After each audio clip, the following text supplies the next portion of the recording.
Hello and welcome to the Artist Talk with choreographer Anna Konjetzky. My name is Kerstin Schroth and I have the pleasure to speak with Anna tonight about the piece Über die Wut, about rage, that we just saw in a live stream from Münchner Kammerspiele.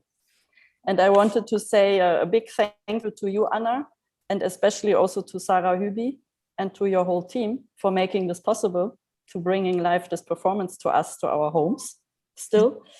It was such an intense travel, I thought, through different kinds of layers of rage.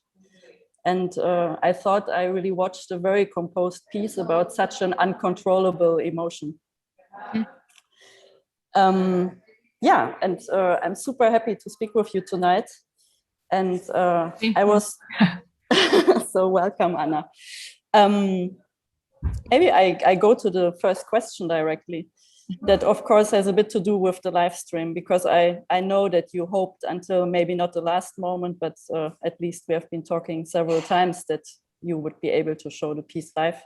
So you're not the only one that is still caught in this online experience. We are just also talking with each other like this. So I was wondering, how was this now for you to premiere this piece that you worked on for such a long time in an online stream?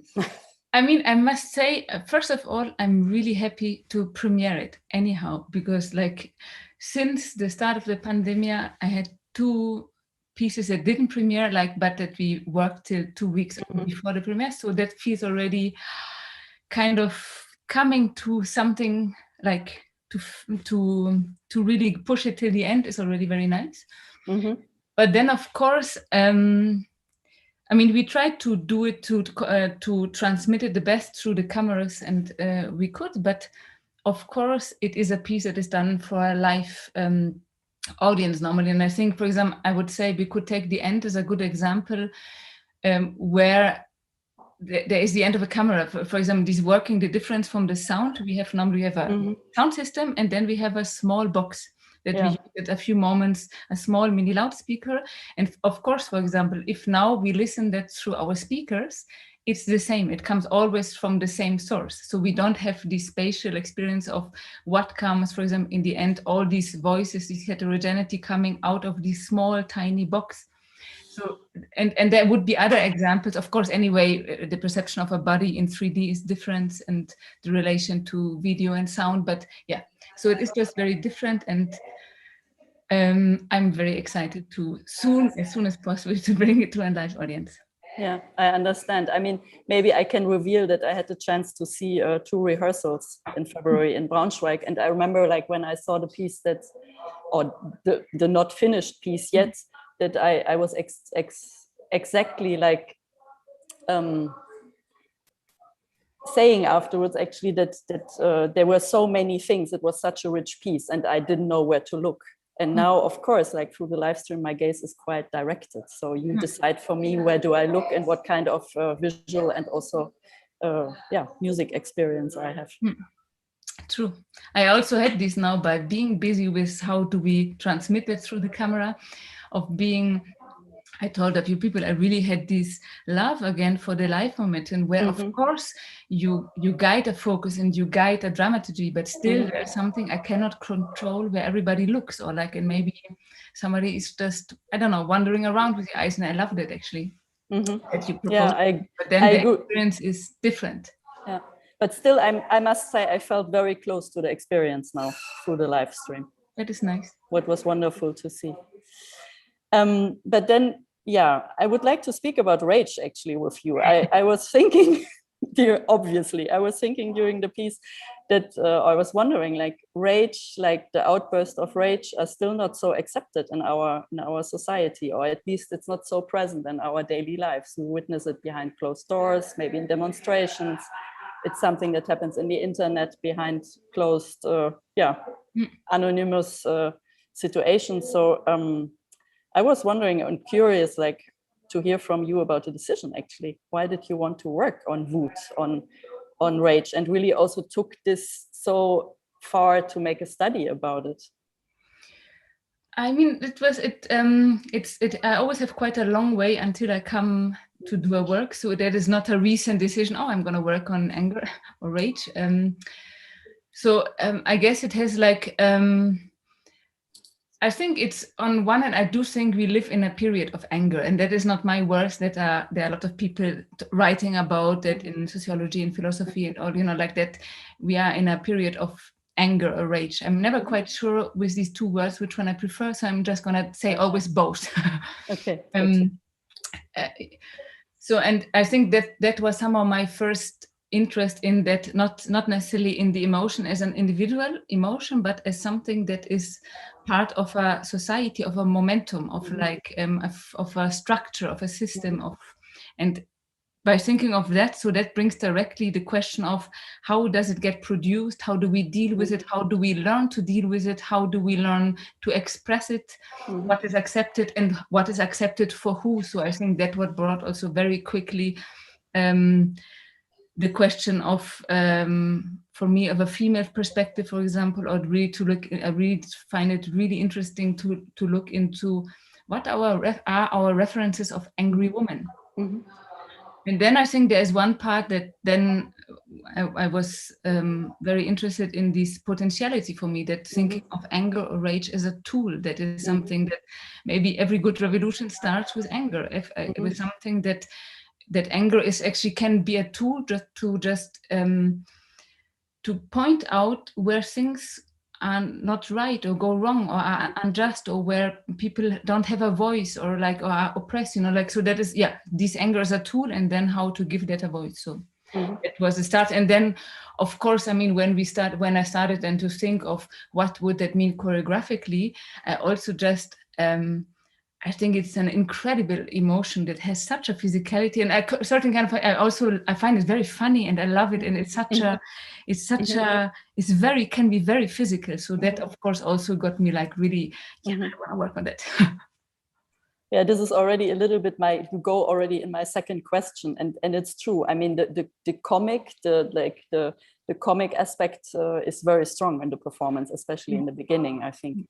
So I was very curious, actually, how did you work on it in the working process together with Sarah, and especially also on a body level? Like, how did you work on the localization actually of this feeling of anger, rage, wood in the body, and also its different layers and qualities of stages that you bring actually? I mean, we really started to research in this kind of different direction, and one was very clearly from the start of looking into a little bit from this, looking from a foreign perspective. So, okay, how does it get physicalized? So how do we express anger? So like how, and first of all, from this maybe very naive look, just, okay, what are examples? How can we, what does the face do? What is like the muscle tension? Which position can the body take if I want to express anger? And in that research, of course, I think we looked in all kind of references through every good animation or cartoon has an angry character, so you can find things, and every Hollywood movies are full of angry men, so you get a lot to learn. So we really took that at studies. Okay, so I'm gonna learn like Nicolas Cage, Leonardo DiCaprio, they're great. You have whole compilations on YouTube of angry scenes of Leonardo DiCaprio, so like less of women. So that was one thing, just like how really and then it's the same. Actually, we used a lot of working with words, and it was nice because we switched always between English, French, and German, basically in rehearsals, and each language had incredible great description of what happens, like hab so einen Hals, oder ich hab like I could like go jump to the ceiling. They're like already in the way also of expressing anger. In verbally, there is like scores, it's like physical scores. So that that was a whole zone. But then we also looked a lot into the outlets and the mechanism of outlets, especially also in relation, this blaming people, or like finding ways of I don't know, decompress. How does that work? and then is the whole of how to maybe channel, like the question, maybe I think that what brought us to this logic of manifestos, how do we channel anger in formulation, into bringing in, to naming. We read a lot of written manifestos, like, and tried also really formally to understand what makes a manifesto a manifesto. So yeah, that was a bit different, like choreographic approaches, let's say. That's interesting. So what makes a manifesto a manifesto? I mean, I didn't do a PhD on this. There's for sure hundreds of ways, but there's different logic. One logic, there's a lot of manifestos that work with repetition, either in the sense of like always starting with the same word. I don't know, like we want, or we da da da, we say da da da, and then always comes other thing, or and other points in the sentence. So yeah, this kind of repetition, I think, is very clearly can be something. Something also very rhythmical, right? Yeah. Like the way the words are used.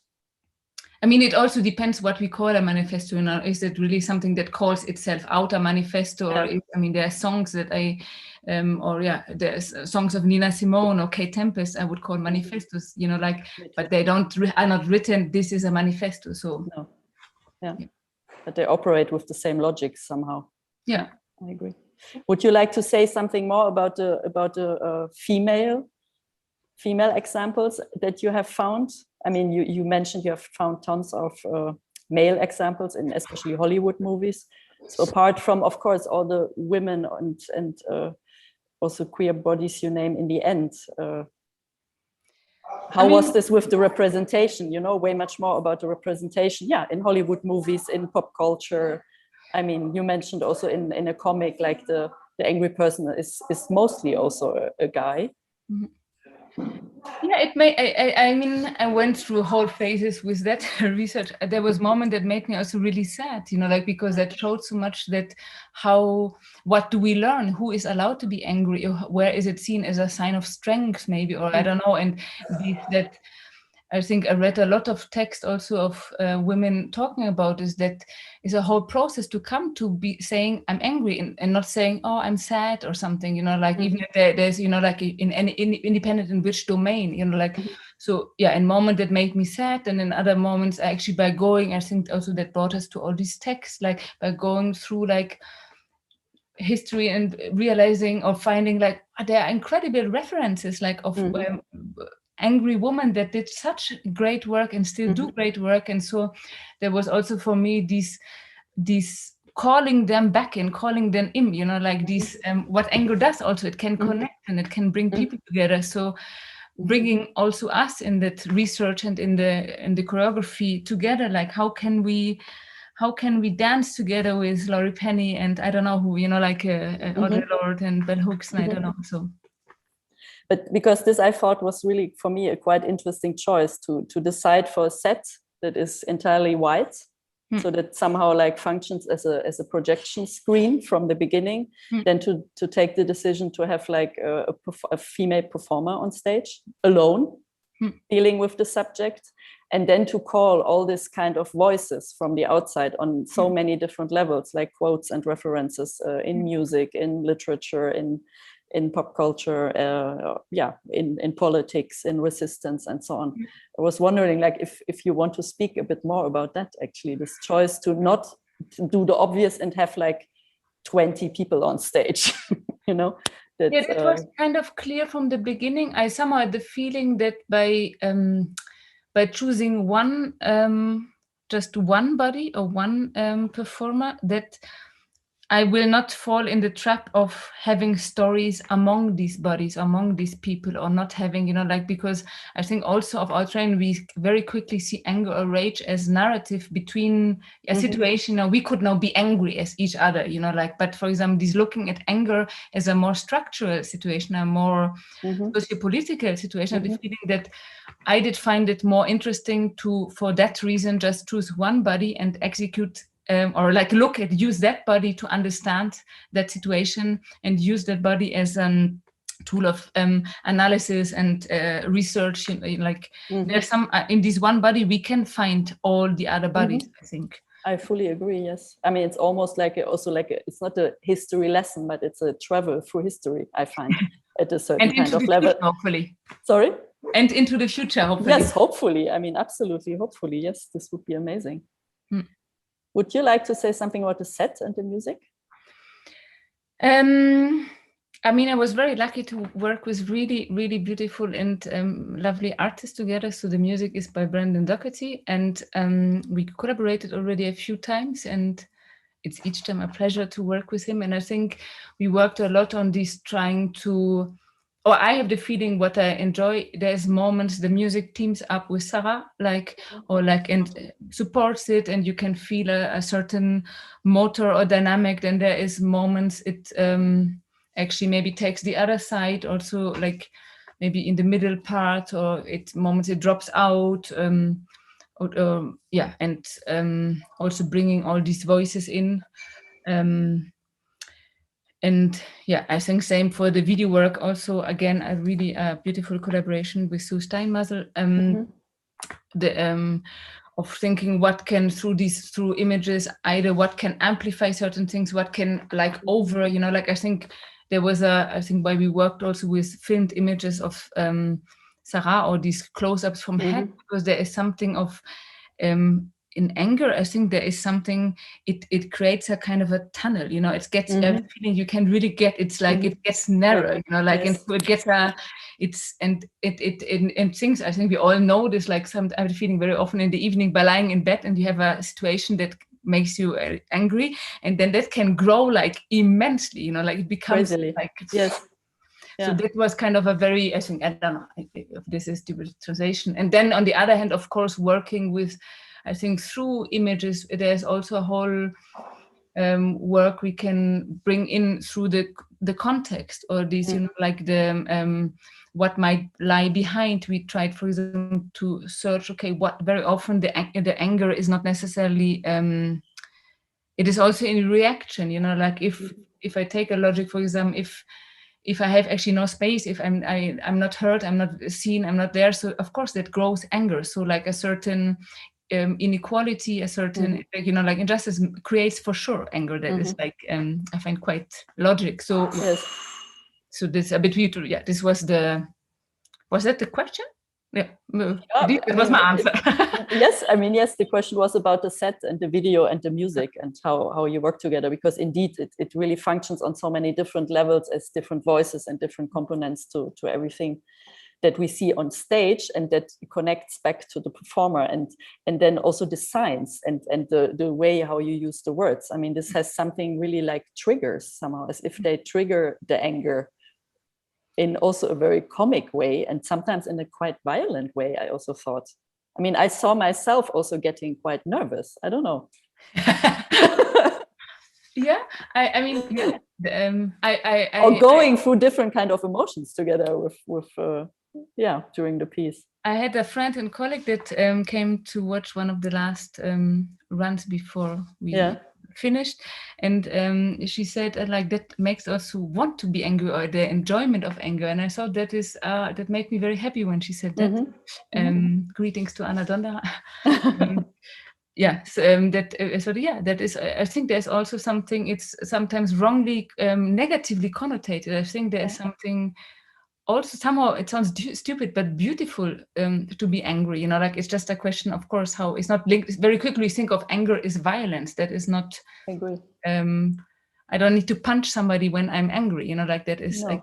It can be a motor to change. It can be the thing that makes me move my ass. It can be. No, I like this idea of the outburst, actually. And for me, an outburst can be in many different emotions and in different many kinds of ways. And outburst of anger also like releases a certain kind of energy, of course, that, as you referred several times now, can also lead to change. True. Yeah. Did you rehearse together with Sarah sometimes? Did you try it physically? Absolutely. Yeah, I don't know. No, definitely. Also, because we spent it, due to that year, we worked on it since a year exactly, a bit more even. We spend it a lot of time. Just the two of them is in the studio, because and sometimes worked remote also with Michiel and Martin, the costume, and Sue and Brandon and Barbara, and sometimes like with one or two people. And yeah, so in this being a lot, the two of us in the studio, yeah, definitely we trying to understand. And there's also some things that are really fun also. It's really like, I mean, or it's, yeah, it's, yeah, no, definitely. Good. Thinking of all the references and yeah, the women that stand up for their opinions that you name in the end, and also the music references you are using, I was wondering if I can ask you how important it is for you to speak up and to flip out, to say out what you think and to stand in, to maybe change the world. And is this, I mean, on a personal level and maybe also in your work in general, because it's the first piece I really see live, I would now say, live online of you. But we have had several talks. I'm a bit curious about your work in general and your I mean, approach. I think I wouldn't be a choreographer if I would not think it's important, or I would not want to speak out. Of course, I think each work is a proposition is something to put out. I think that also brings that slight frustration of not having that shared moment, of not being there when people receive it, because that is something I find it's always, it's even when it's a frontal piece, is a proposition for a dialogue. And now, of course, that dialogue feels a bit, for me, maybe because I'm not also so used to that, more cut, because I'm not sharing the same space with those who watch it. And I find that very beautiful, actually, this moment of shared concentration together and shared momentum together. So yeah, definitely, I mean, speaking up, speaking out, definitely is something I think present for me. And I mean, yeah, speaking up, I guess it's the balance, especially in these times of listening and speaking up. I think it doesn't make sense and work to speak through and trying to speak louder than other people. I think it's a good moment to listen to people maybe haven't listened. And yeah, so I don't know how that, I think, is the question of the moment, how to, but yeah, still I think actually, no, we need to definitely speak up, but I think we need definitely to, yeah, in order to change, to get more tender with each other, we need to name that. We need to call the tenderness. We need to call the injustice. I think that is one, for example, in the first text or the microphone moment of Sarah, like when is, I think there's a sentence I care about when she said, like, the rage of not screaming out every injustice I witness or take part in. And yes. I think, sure, we realize very often too less how much we take part actually in that. We, all these structural injustice, and we cannot talk about any kind of discrimination or racism, we take part in that. So yeah, we should actually call them out. No, I was especially curious also about this moment that you are just referencing, also in relation to speaking out and speaking up, and also like exactly this frustration that maybe we can only change in small ranges through art, through like our peers, like speaking like this. Yeah. Getting angry about images that we see. But then I like what you said about the notion of listening in. Yes, the hardest part, I guess. How do you balance, you know, like both notions. Yeah. Is it for you something you like speaking up, that is speaking? Yeah, I think this has been always important for me. That's also, I think, why I connect so much to this piece again. And I've been writing a manifesto in the beginning of the year that is so non-rhythmical, I think. Okay. But it was very political, and it had, yeah, it was pushing for a change somehow. And yes, for me, it's very important. But I'm always wondering about this exactly this balance between, like the maybe not the balance, but like how much can we insist? Like how much energy do we put somewhere? And to exactly have this balance between maybe, insisting and listening. To not being in this what you also said so beautifully, this tunnel actually of anger and rage. And I think maybe this is important.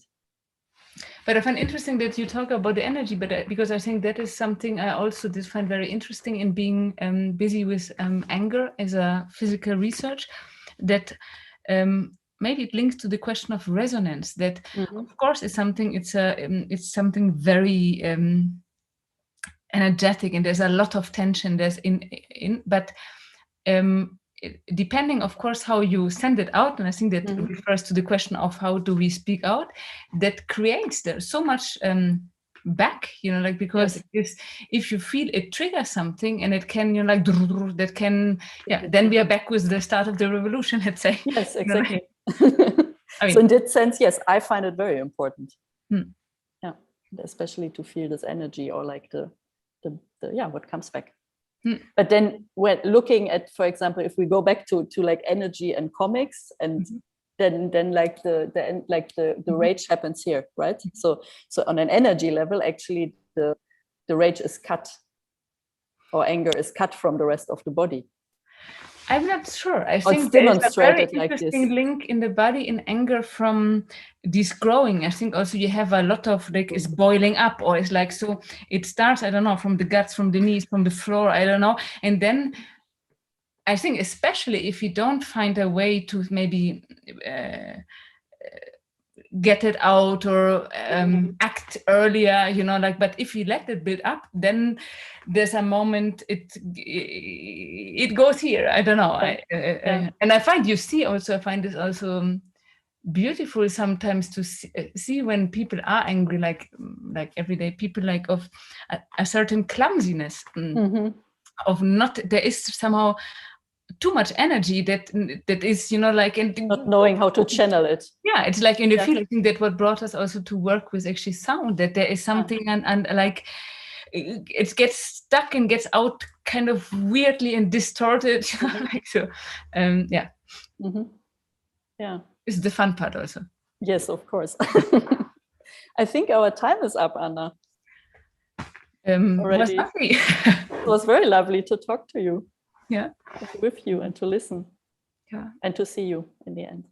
Totally, and to not see people that were maybe with us. So that maybe we can ask everybody to send you a short word as an email. Yeah, it's true. If there are any a nice feedback, I don't see feel free to get in contact. Exactly. I'm craving for resonances, like with a premiere that is happening in the screen. So I can imagine. Don't be shy. Yes. And I hope that the piece can still premiere in a live situation. It will. But I'm very happy already, like that we could have that moment today and tomorrow. I'm crossing my fingers, and I hope to be back in a space with you and to see a performance soon. Would be nice. Thank you, Anna. Thank you, Kerstin. Have a good evening. Yeah, thanks to everybody. Bye. Bye-bye.